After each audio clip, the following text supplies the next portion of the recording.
Did the LEM itself have seats and seat belts? No, it didn't. Not the lander.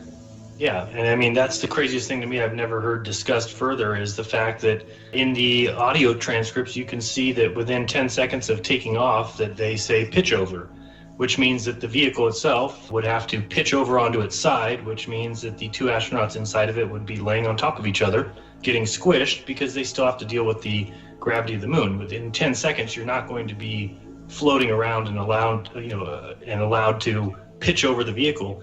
The toe straps that they put their feet in. They just had a toe strap that they put their boot into, and he's wandering around like that trying to operate a joystick. Yeah, right. I've read everything on the lander and the operation manuals and stuff like that. If you have a full computer failure, you can't land that thing manually. You do not have control of the gimbal exhaust. All you have is throttle control to accelerate it and your little side thrusters on there. The only option you have if you have a computer failure is abort and get rid of the descent part of it, but you don't have control of the descent engine. You can give it a little extra throttle to slow down the descent. The computer is supposed to control the descent and keep the attitude to keep it vertical. And it's 14-mile-an-hour lateral movement, so it doesn't go rolling all over the place when it hits the ground. Yeah, that's right. Neil got that figured. Speaking of the lunar lander itself, the difference between Apollo 11 and Apollo 15 was to make room for the rover. Oh yes, you've got it up here. Yeah. Go ahead, walk us through this, because this was fascinating to me too. The descent engine fuel tanks, there's 2 oxidizers and 2 fuel tanks in there, are pressurized by a helium tank to push it through. It doesn't have a mechanical pump or an engine or any kind.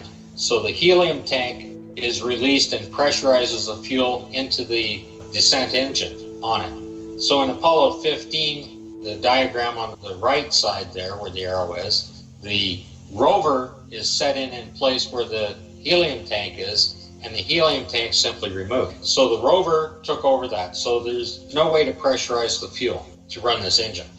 Relocate the helium tank. It just flat out wasn't needed, I guess, when the rover was... And I did look up the helium tank. Apparently the amount of helium you needed was larger than that storage area, so somebody came up with a special kind of helium. It's called SC helium. I call it special concoction, so that it didn't have to be as big of a tank to pressurize the fuel. Okay, it's only used on Apollo. That technology disappeared again. That special helium that expands many times more than the regular helium does. I think it was Apollo 16 that did this little lunar rover, but it's pretty obvious to me that when you change the speed to 1.5, that it clearly shows the rover driving around as it normally would, and the 1 speed that you see looks like it's in slow motion, and it looks like the dust is kind of staying up in the air a little longer than it should. But I always thought that was just so obvious, just to change it to 1.5 times, and then you see a vehicle driving around in the sand. And again, it weighs only 75 pounds. Some of those turns this guy is making would lend you up on your back.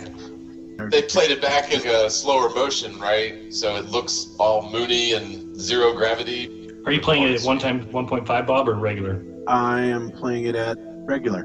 Okay, so if you watch it regular, you'll see here that the dust looks to be suspended a little longer than it should be, and it's kind of like a slow, these slow turns. And after you watch, the first part of the video, then if you start it over again at 1.5 times speed, you'll see it's just a car driving around in the sand, and that the dust isn't staying suspended for any longer time. And some of the moves that he's making, again, if it was 75 pounds with the gravity of 1/6, think of making a turn in 1/6 gravity. I mean, what's holding your car to the road when you're making turns is the weight plus the gravity.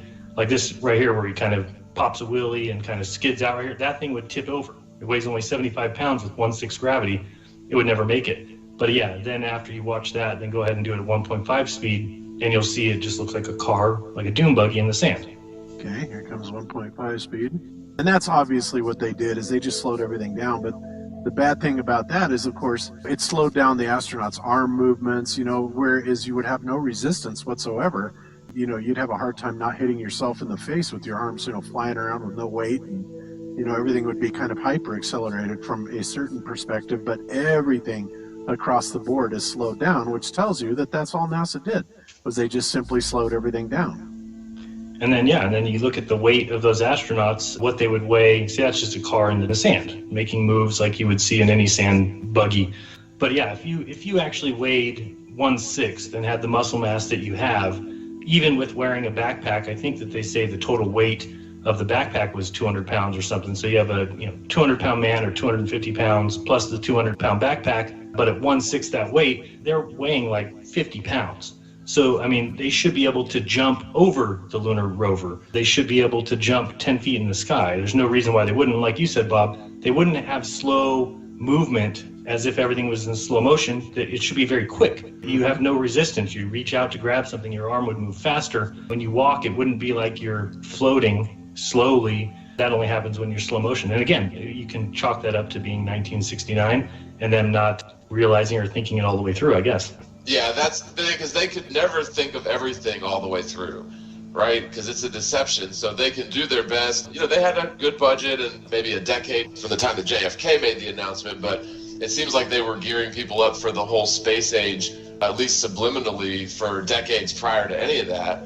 But yeah, it's one of those things where you can't anticipate everything that people are going to do, especially not with this resurgence of looking at everything that NASA's ever done with more scrutiny than ever, that we're just finding more and more stuff all the time where NASA's clearly faking it. But again, it is because, they do a pretty good job with the deception, sometimes not so good either. But yeah, they can't think of everything that far ahead, so eventually they're going to get caught, just like any other liar. But instead of owning up to it, any government agency, military agency, or corporation, they're not going to own up to it. They're not going to apologize. They're going to keep lying.